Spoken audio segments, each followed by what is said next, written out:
Guys, broadcasting from Ballhalla is back for the regular season finale, home finale, I should say, against the Minnesota Lynx. The Valkyries fell 78-72 in a pretty close contested game. We have on with me my colleague Joseph Dykes. Hello there. And we have Kenzo from Clutch Points joining us. Kenzo, how you doing? We're feeling good. I'm feeling good about being on another podcast. Ready to talk some Valk, some Lynx, get some stuff about potential playoff matchups. Yeah, really excited. Yeah, and so let's get right into it. I think honestly, Valkyries start the game, pretty good. I mean, they were tight in the first half. They took a lead at halftime, but it felt like in the third quarter, the stud buds really went off. As I put in my story, Natisha Heineman and Courtney Williams, I think combined for 38 points tonight. Really kind of started that third quarter surge. I'll start with Joseph. Joseph, what did you see from those two guards tonight that kind of got them to win? Elite shot making. And when I say elite shot making, I mean they hit some open shots, yes, but I mean some of those makes were contested, especially Courtney Williams. She's one of the best mid-range shooters in the league. I mean, there were some times I know Natalie said she was not happy with the defense. Is she ever happy with the defense? Probably not. I mean, when you're taking a shot and you got a hand up and Heidemann just barely gets it over and splashes it. I mean, what can you do, right?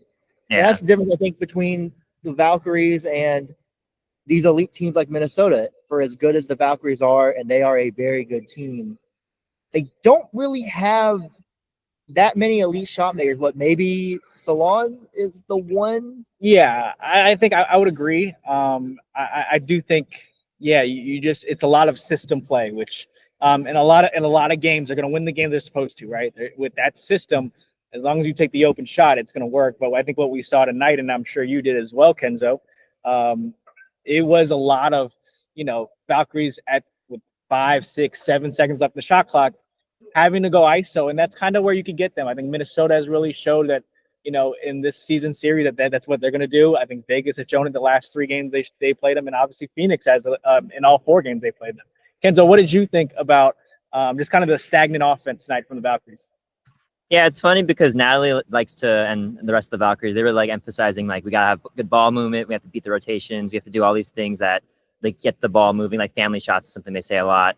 But tonight, like they were more than willing to just like spread it out, like Kyla Charles go one-on-one, which she won a lot of her matchups, especially at the beginning. I think she had a lot of points in that first half. So it's kind of I'll chalk it up a lot to like Minnesota's defense being really, really long and versatile and just kind of causing the Valkyries some trouble there, especially like down the stretch of that game.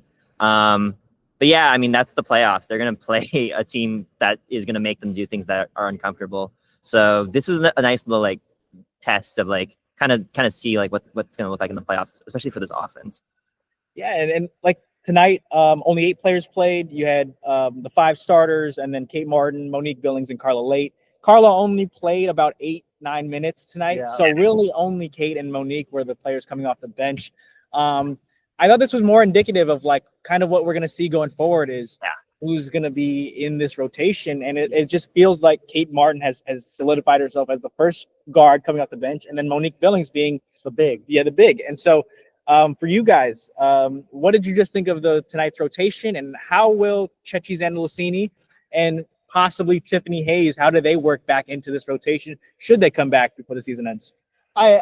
I think that Carla will probably, in a playoff series game, whatever you want to call it, she'll play more than 9 minutes in a game. Yeah. Because you need that ball handler off the bench. And, Kate Martin can do it in a pinch, but you don't really want her running point for more than maybe a possession or 2. But I mean, like Nathan said, I think that in the playoffs, you're not going to play 10 players. You're gonna pick 8, sometimes 7. I think the Raptors back in 2019, their playoff run, they had a 7-man rotation. So the Valkyries, I do think with Chechi coming back, I can't see her just bumping Kate Martin out of the rotation. Yeah. But I think it becomes Kate, Monique, Carla, and then I don't know. I just can't see them playing more than 8 players in a playoff series. Someone's going to get bumped out. Yeah, especially in a 3-game series, it's like your opportunity cost is a lot higher. I mean, there were some games earlier, like when the vets were like healthy, like they were playing Tip and Kayla like pretty much the whole game. I think Chechi is going to be. I mean, I think a lot depends on her health right now because her and Janelle had this nice thing going on with like whatever they're doing off the ball on the wings. So like I do think if Chechi's like healthy, that might bump Kate Martin down in the rotation just because like they kind of do similar things, especially like with the shooting and the off ball stuff. And Chechi can probably handle the ball a little bit better than Kate as of right now. Don't come for me, just saying that. But yeah, I think like the Carla thing is like interesting because I can actually totally see like Natalie like not playing her in one game and then going back to her in another, depending on like the matchup or like who's playing really well. So I don't know. The thing about the Valkyries is you kind of can't guess the rotation sometimes. It's like sometimes it's random. Yeah, and then what I'll add too, I mean, we've seen the double big lineup, I think the last 2 or 3 games now, where they're going with Temi and Illy. I like that lineup. I like that. I really do. I think there's a lot of spacing there. I do wonder if Chechi is back, if you can rotate Illy back to the bench, and at least have a little bit more spacing and a little bit more speed. I think what kind of lacked tonight is that they just didn't get out in transition, and not even just transition, but just get out and get set up faster. When you have 2 bigs, you know, obviously they're crashing the boards. I wonder if you can throw Chechi into at the 4 and run with Temi and see what happens. And then obviously, I mean, if Tiffany Hayes is coming back, like in all honesty, she's probably going to start. I mean, she hasn't. I think they brought her off the bench 1 time this year. If she comes back, I mean, that's a starter. You know, that's another starter. So I do think it's really interesting what's going to happen when they are fully healthy and the roster moves they potentially might have to make at that point. I wonder too. I don't want to go too much into hypotheticals. I mean, we've only got two more games left in the regular season. Yeah, but it's as currently constructed. This starting lineup of Salon, Repair, Fegbenle, Charles, and Burton. Burton's the only ball handler. I know Tyler Charles took 17 shots, but she's not someone that I want handling a large, playmaking load. And that's why I think Carla Lade, she's going to get minutes in the playoffs. You need a second ball handler. Otherwise, you're asking Janelle to run some stuff that I don't know. You want her to be one finishing plays, right? You don't want her the one kind of creating everything. Definitely. Yeah. Yeah. And the other thing I think coming out of this game and what we're still trying to figure out going forward is how they're going to treat these next 2 games, right? You finish the regular season at Seattle, and then at Minnesota. And obviously health is going to be an important factor. We saw a bunch of players go down not too long ago. But seeding is also very important. And as of right now, they would be going to Atlanta if the playoffs started tonight. But they could fall. I mean, there is a possibility they could fall back to 8, depending on how these next 2 games. You would see Minnesota if you fall back to 8, which I don't think you want to do at all. Like that's like a nightmare scenario. Right. And so from your guys' perspective, I mean, is there a matchup that fits? I mean, if we're going through Minnesota, Las Vegas, Atlanta, they've lost every series, I believe. Yeah. But out of those 3 teams, like what is the most favorable matchup for the Valkyries? I'm going to spoil the article I put out this morning, but I think the dream would be like again, these are all like hard matchups. None of these they're going to be underdogs in all of them. But I think the dream would be the dream matchup that they'd want in the first round. Just because like we saw it tonight, like the way Minnesota took out the Valkyries in that third quarter, they pushed the pace, they killed them in transition. And this team is actually, the Valkyries are actually like a very slow, they have the slowest pace in the league this season. And the team right next to them is the Atlanta Dream. It's Valkyries and then Dream at the very bottom of the league in pace. So I think like if you're looking for an upset, you want another team that you can drag into the mud and like have fewer possessions, like make turnovers matter more. I would much rather play the Dream than like the Mercury. I think the Mercury would be like a terrible, terrible matchup for the Valkyries. And of course, like Asia and Nafisa, that's like you don't want to play them in the first round. So I think the Dream are probably like the matchup you'd want if you're the Valkyries. But again, that's not certain. Things can change pretty quickly in this final week of the season. Yeah, I don't think you want to be looking too much into, what's the most favorable matchup? I mean, trying to pick these teams, like, would you rather get hit by a boulder, run over by a car? I mean, I think your poison. Tough. I mean, I remember in the Warriors season, people were saying for the playoffs, the Rockets, you want the Rockets because that'd be the best possible match, and that turned into a 7-game series. Yeah. So I think any of these matches are going to be difficult. Even the Dream. I mean, the Dream are They're extremely. big. They're really big. They And have some big matchup problems there. Yeah, and then I will say, obviously, I think Minnesota has been the most lopsided of the 3 series. Yeah. I think they had their worst loss to Vegas, if I remember correctly. I mean, they had a really big loss. I think they had a really one of the larger margins of victory loss-wise. I can't exactly remember, but Atlanta. I do agree. I think Atlanta, if we're looking at the 3 teams, you know, there's 2 teams you can't really. I mean, they're like you said, pace is going to be a big deal. But I mean, 2 teams that couldn't play more differently. I think when you look at the Valkyries, the way they're slow, but the way that they move the ball in the half court is a lot different from what Atlanta does. Atlanta wants to throw it into Griner, and throw it into their bigs and get shots that way. Where the Valkyries are more perimeter based, and I think that could work well for them. I just don't think you want to see Asia Wilson in a first round matchup the way that the Aces are playing, especially. So yeah, I mean, I would look at obviously we're all hypotheticals, but last game here at Chase Center, what's the best memory you guys had from playing here or from watching and seeing this team play here? I mean, the obvious one is the Veronica Burton and one after that last game, which basically clinched it for them. But if we're going back even further, I think that home game versus the Aces, which was on national television, I think that was a pretty memorable game, just because that felt like the game where the Valkyrie, like, it started to become more real for they kind of put the league on notice there. I kind of I think it was taking down Asia Wilson. The offense looked really good that game, and just kind of beating one of the premier teams of the W. So I think that's probably what I think of when I think about this season a lot. I think for me, I mean, I was gonna pick the Aces game too, because that really did feel like kind of the flashpoint of the season of this is legit. I think that when the Fever came into town, Caitlin Clark came back.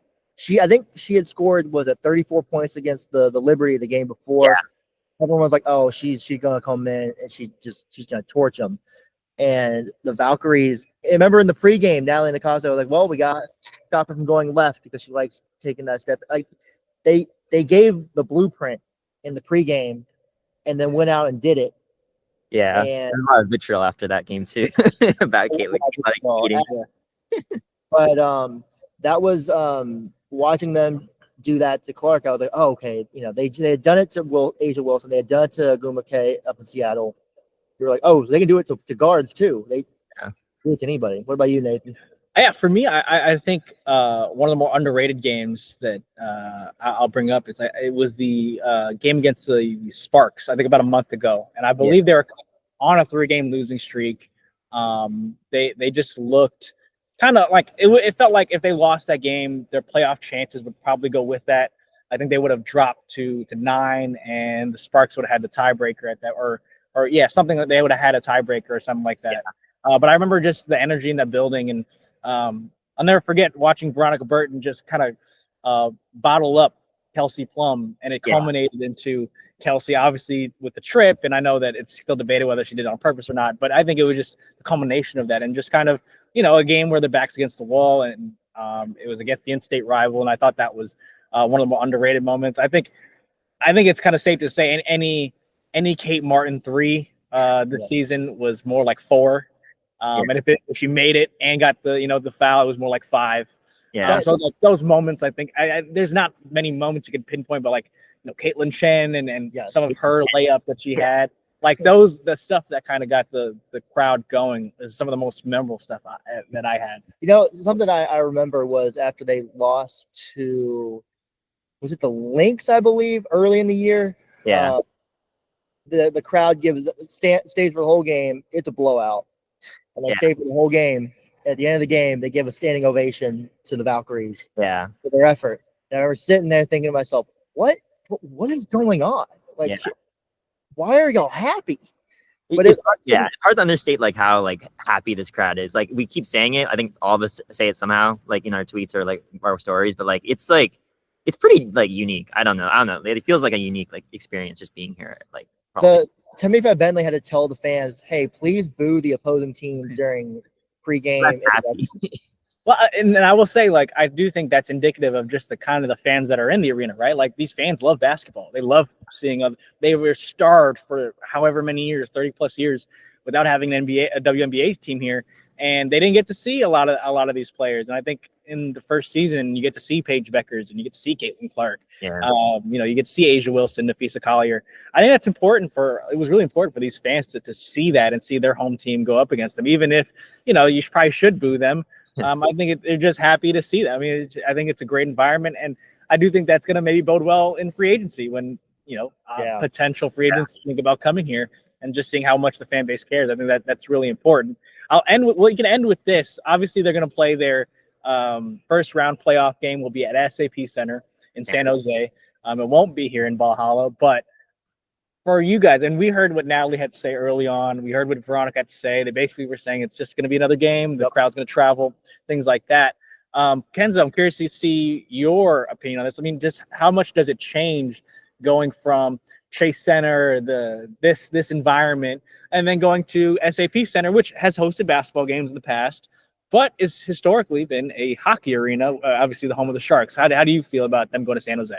It's funny. I think earlier this season, Natalie was talking about how they had to adjust to playing in Chase Center after practicing in Oakland for so long, just because the building was bigger. So that might optically, they're I think literally optically for the players, it might be a little bit of an adjustment. But I do agree with when Natalie and the players are the fans are going to travel. If anything, maybe the fans will be even angrier because they had to travel an extra hour to get to this game in San Jose. But I mean, I think I think the fans will travel. I think it's such a historic event. People are going to travel for this one. Yeah, and I'll mention too. I mean, San Jose does have a history of professional basketball. Obviously, the San Jose Lasers were in San Jose not too long ago where Natalie Nakase played. I think she played in the league and obviously played in San Jose. It's she asked in the press conference. She didn't care. I asked her about if this is a full circle moment for her. I think she, and she did not care. You know what? Natalie Nakase giving a very pragmatic answer. I'm shocked. Yeah, I mean it was, but I will say San Jose, it does have a rich sports history, and I think, like you guys said, I think the crowd will travel. We'll see what happens. Obviously, I think optically, from my perspective as someone who's been at that arena, who's covered games at that arena, it is shaped it does feel like a hockey arena. It's not does not have the same feeling as Chase Center, but we'll see how that plays out. But Joseph, Kenzo, any closing thoughts as we wrap up here in Ballhalla? First of all, I will say I'm sure that SAP Center is happy to have playoff sports back. The Sharks have missed the playoffs every year for the last how many? I think about 5, 6 years now. Seasons now. Shout out to the Bay Area Panthers. They won an IFL championship a couple years ago. They do play there too. Yeah. Marshawn Lynch and all them. But this has been a really fun first season. Like we said in the last episode, we did not expect this. I don't think anybody outside of the locker room expected this kind of success. So the fact that we're talking about, we have to go to San Jose for a playoff game, I mean, that just kind of speaks how incredible the season has been. And there's still 2 more road games left. Yeah. The last thing I'll say is that Seattle game matters a lot for seeding. I think you don't want to fall to 7, like we were saying earlier. You don't want to fall to 7 or 8 because that's probably Asia or Nafisa you have to play. But yeah, this has been a really fun season. Coming to all these games is it's crazy. The crowd is they were really loud today. Before Collier just completely iced them up. But yeah, it's been a fun season. I feel like the team's been really fun to cover. They've been really, really great. So yeah, it's not much else. Yeah, well, we'll see what happens here. Obviously, Seattle on the road next, and will be a pretty pivotal game for seeding. And then they end the season a couple days later against Minnesota, who they just lost to tonight. So it'll be interesting to see. We'll see. Yeah, we'll see. We'll see what happens as the week goes on. But thank you all for listening, and we will catch you probably the next game. Oh, and by the way, just as always, you can read our stuff at the Bay Area News Group, San Jose Mercury News, EastBayTimes.com. And Kenzo, where can they find your stuff? You can find me on Twitter or Clutch Points. The Valkyries Clutch Points page is usually where all my stuff is. So yeah, just check out my stuff there and check out these guys' stuff. They've done a great job covering the team this year. Oh, Kenzo, you have done Appreciate an amazing job. But we will end it there without the compliments because no one cares, as Natalie Nakase would say. So Yeah. we'll see you Not guys celebrating. soon. No celebration, but we will see you guys soon. Later.